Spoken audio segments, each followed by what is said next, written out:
शंकर भगवान का त्रिशूल वापस लौट गया। इधर आचार्य सुखदेव जी 12 वर्षों तक मात्र गर्भ में रहे हैं, जिन्होंने अपने मैया के गर्भ को मंदिर बना दिया है। आदरणीय सुखदेव जी ने मंदिर बना दिया है, अपने माँ के गर्भ को 12 वर्ष तक माँ के गर्भ में वास किया है बता। लेकिन व्यास की पत्नी कहती हैं, बिटका देवी व्यास जी से बोली, अजी सुनते हो क्या है? मेरे गर्भ से वेद मंत्रों का उच्चारण होता है, वेद मंत्रों की ध्वनि सुनाई पड़ती है। बेटा व्यास ने कहा कि अवश्य कोई ज्ञानी पुरुष तुम्हारे गर्भ में है, कोई महापुरुष है, लेकिन वह बाहर आने का नाम नहीं ले रहा है। 12 वर्ष चल रहा है, 12 वर्ष चल रहा है। वेद व्यास जी ने कहा धीरे से, बेटा ओ बेटा बाहर आ जाओ, तुम्हारी मैया को बड़ी तकलीफ हो रही है, 12 वर्ष तुम गर्भ में हो, बाहर आ जाओ। सुखदेव भगवान अंदर से बोलते हैं, ना ना ना पिताजी, मैं बाहर नहीं आऊंगा। बाहर आते ही मुझे विष्णु की माया घेर लेगी और माया के मोह में मैं फंस जाऊंगा, मैं बाहर नहीं आऊंगा। वेद व्यास ने कहा कि बेटा बाहर आ जाओ, मैं वचन देता हूँ कि तुम पर माया का असर नहीं पड़ेगा। सुखदेव ने कहा, ना ना पिताजी, मैं बाहर नहीं आऊंगा, अंदर ही मुझे आनंद मिल रहा है, क्योंकि माया बहुत चंचल है, ये बड़ी विचित्र है। माया का पार पाना किसी की बस की बात नहीं है। अच्छा पिताजी, जब आप कह ही रहे हैं, तो यदि मायापति, इस माया के पति विष्णु भगवान आकर कह दें कि मुझे माया नहीं सताएगी, तब मैं बाहर आऊंगा। मेरे गोविंद को आना पड़ा। मेरे गोविंद जी आते हैं, कहते हैं, बेटा सुखदेव बाहर आ जाओ, बाहर आ जाओ, मैं तो वचन देता हूं कि तुम पर माया का कोई असर नहीं होगा। सुखदेव भगवान प्रकट होते हैं, महाराज प्रकट हो जाते हैं और प्रकट होते ही सीधे वन की तरफ चल पड़ते हैं।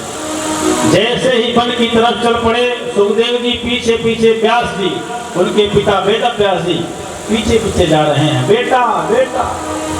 इधर सूत जी महाराज मंगलाचरण कर रहे हैं, यम प्रभजन्मनुपेतम पेत कृत्यम द्वैपायनो विरह कातरया जुहाव पुत्रेति तन्मयतया तरो विने दुस्तम शरभूत हृदयम मुनिमानतोस्मि। जन्म लेते ही जो संन्यास ले लिए, 4 अंगुल की कौपीन भी जिनके शरीर पर नहीं है, पूरा दिगंबर है, दिगंबर। उनके शरीर में 2 अंगुल का वस्त्र भी नहीं है, एकदम दिगंबर चल पड़े हैं। जवाब मिलता है वृक्षों से, जिसको तुम पुत्र कह रहे हो, पुत्र कह रहे हो, एक कभी तुम्हारे परदादा रहे होंगे, एक कभी तुम्हारे पिता रहे होंगे, आश्चर्य की बात नहीं है। व्यास जी लौट कर चले जाइए, इनको लौटाने का सामर्थ्य आपके अंदर नहीं है, इसलिए क्योंकि ये परम वंदनीय हैं। आइए हरि कीर्तन करते हुए, श्री कृष्ण गोविंद हरे मुरारे, हे नाथ नारायण वासुदेव। श्री कृष्ण गोविंद हरे मुरारे, हे नाथ नारायण वासुदेव। कृष्ण गोविंद हरे मुरारे, हे नाथ नारायण वासुदेव। राधे कृष्णा कृष्णा कृष्णा राधे कृष्णा कृष्णा कृष्णा राधे कृष्णा कृष्णा कृष्णा राधे कृष्णा कृष्णा राधे कृष्णा कृष्णा कृष्णा राधे कृष्णा कृष्णा कृष्णा राधे कृष्णा कृष्णा कृष्णा राधे कृष्णा कृष्णा कृष्णा राधे कृष्णा कृष्णा कृष्णा राधे कृष्णा कृष्णा कृष्णा राधे कृष्णा कृष्णा कृष्णा राधे कृष्णा कृष्णा कृष्णा राधे कृष्णा कृष्णा कृष्णा राधे कृष्णा कृष्णा कृष्णा राधे कृष्णा कृष्णा कृष्णा राधे कृष्णा कृष्णा कृष्णा सुन गोविंद हरे मुरारे, हे नाथ नारायण वासुदेवा।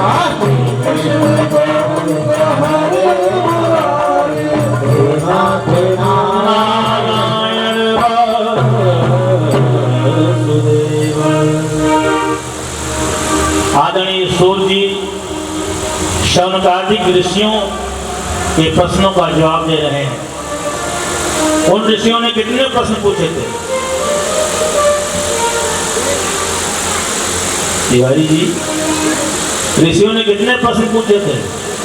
3, 4, 5, 6। जय हो माता जी। यार जो कथा सुनता है उसको सब याद रहता है कि 6 प्रश्न। उन 6 प्रश्नों का उत्तर दे रहे हैं सूर्य जी। पहला प्रश्न क्या? मानव के लिए परम धर्म क्या है? परम धर्म क्या है? सूर्य जी का उत्तर, मनुष्य के लिए सर्वोत्तम धर्म है श्री कृष्ण के चरणों में प्रीति होना। कन्हैया के चरणों में प्रीति होना। लेकिन कन्हैया के चरणों में जो प्रेम हो वह निष्काम हो, कोई कामना ना हो, निष्काम भाव से। जो प्रेम है वही सर्वोत्तम धर्म है।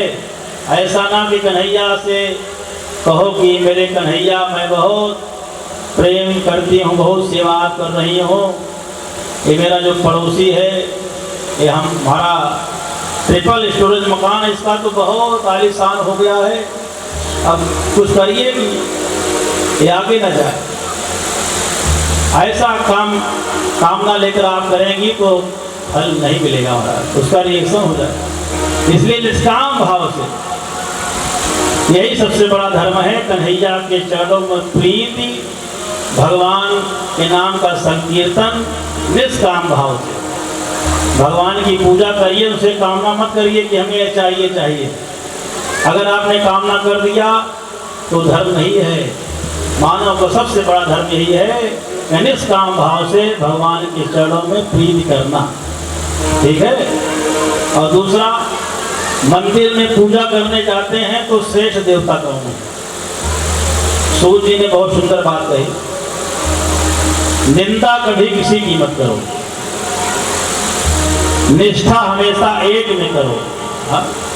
अपना इष्ट जो है एक बनाना चाहिए और निंदा किसी की नहीं करना चाहिए। सबका सम्मान, सारे देवी देवता का प्रणाम, उनको प्रणाम है तो सब, लेकिन इष्ट अपना एक हो, निष्ठा एक में रखो। यथा तरोर्मूल निषेचने दृश्यन्ति तस्कंद भुजोपशाखा। जैसे वृक्ष की जड़ में हम जल डालते हैं उसकी जड़ में, लेकिन उसके पत्ते हरे भरे रहते हैं, फूल आते हैं, फल आते हैं। गौर करिए, वृक्ष में सैकड़ों डालियां हैं, अरबों पत्ते, करोड़ों फूल, लाखों फल, परंतु जड़ तो एक ही है।